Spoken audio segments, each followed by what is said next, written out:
ஒரு இக்கட்டான சூழ்நிலையில் நாடு நின்று கொண்டிருக்கிறது. மீண்டும் தாமரையை மலர வைக்க சிலர் முயற்சி செய்கிறார்கள். தமிழ்நாட்டில் எப்படியும் தாமரை மலரும் என்று கருத்து கணிப்புகள் சொல்கிறது. ஆனால் உண்மையிலே தமிழ்நாட்டு அரசியலை பற்றி அவர்களுக்கு தெரியவில்லை. தாமரையில் தண்ணீர் ஒட்டாது என்பது அறிவியல், தாமரையில் தமிழினம் ஒட்டாது என்பது அரசியல்.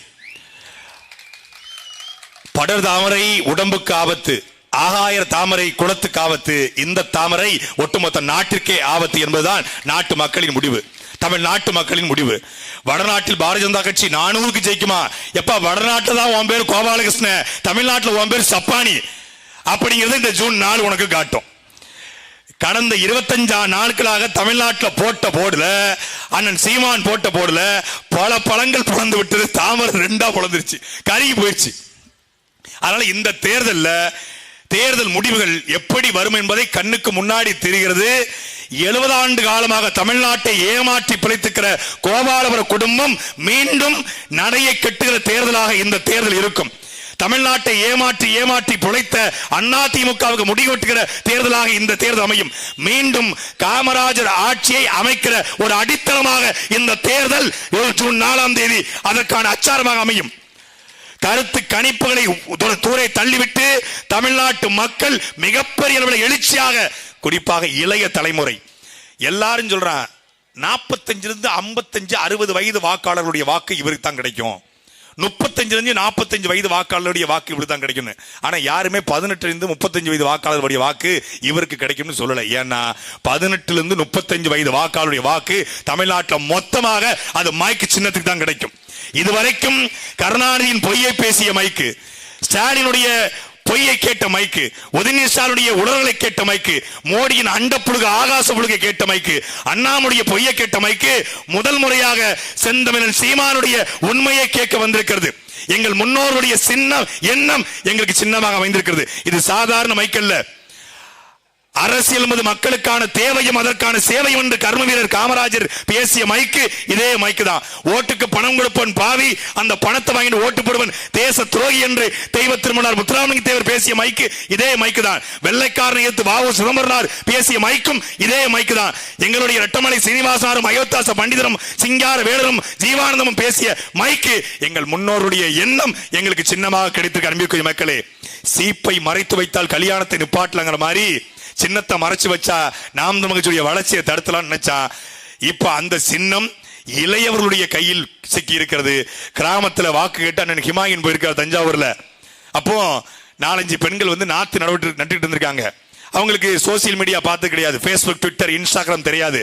அப்ப அவங்ககிட்ட பார்த்து இந்த ஓட்டு கேட்கும் போது ஹிமாயின் சொல்லியிருக்காரு, எம்மா பழைய நீங்க எதுக்கு ஓட்டு போடுவீங்க? நாங்க சீமானுக்கு தான், உங்க வண்டியை பார்த்தாலே தெரியல சீமானுக்கு தான். அப்படியா? பழைய சின்னத்துல போட்டுறாதீங்க, புது சின்னம் மைக்கு தானே, அதெல்லாம் முன்னாடியே வந்துருச்சு, நீங்க வரதுக்கு முன்னாடி சொல்லிருக்காங்க. ஏன்னா ஒவ்வொரு வீட்லயும் வெளிநாட்டுல ஒருத்தர் இருக்கான், அவன் 3 மணி சொல்றான் நீ மைக்கில போடுன்னு. அதனால கிராமம் வரைக்கும் நடவு நடுகிற எங்கள் அப்பத்தாக்கள் வரைக்கும் மைக்கு சின்னம் போய் சேர்ந்திருக்கிறது. போதாத குறைக்கு எங்களுடைய தமிழ்நாட்டுடைய இன்றைய சூப்பர் ஸ்டார் விஜய் அவர்களும் மறைமுகமான ஆதரவை கொடுத்திருக்காரு. கேம்பெயினை தொடங்கட்டுமா, மைக்க கையில் எடுக்கட்டுமா? மரியாதைக்குரிய தளபதி அவர்களே, மைக்க கையில் எடுத்து 25 நாள் ஆச்சு.